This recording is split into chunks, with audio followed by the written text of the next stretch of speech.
ఢిల్లీ ముఖ్యమంత్రి అరవింద్ కేజ్రీవాల్ తన పదవికి రాజీనామా చేయడం జరిగింది. కాబోయే ముఖ్యమంత్రి అతీషి ఇతర కేబినెట్ మంత్రులతో కలిసి ఢిల్లీ లెఫ్టినెంట్ గవర్నర్ కార్యాలయానికి చేరుకున్నారు. అయితే లెఫ్టినెంట్ గవర్నర్ వికే సక్సేనాకు ఆయన తన రాజీనామా పత్రాన్ని అందజేశారు.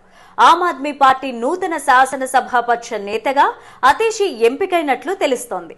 అయితే మరో వారం రోజుల్లో ఢిల్లీ నూతన సీఎంగా అతీషి ప్రమాణ స్వీకారం చేయబోతున్నట్లు తెలుస్తోంది.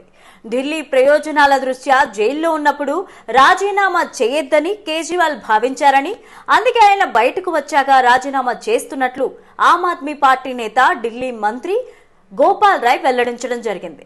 జైలు నుంచి బయటకు వచ్చాక ఢిల్లీ ప్రజల ముందు తన నిజాయితీ నిరూపించుకోవాలనే ఉద్దేశంతో రాజీనామా చేసినట్లు తెలిపారు. అయితే కేజ్రీవాల్ ప్రజాకోర్టుకు వెళ్లాలని నిర్ణయించుకున్నారన్నారు. అయితే ప్రజలు అతనిని మరోసారి సీఎంగా ఎన్నుకునే వరకు ఆయన ఆ పదవిలో కొనసాగబోనన్నారు.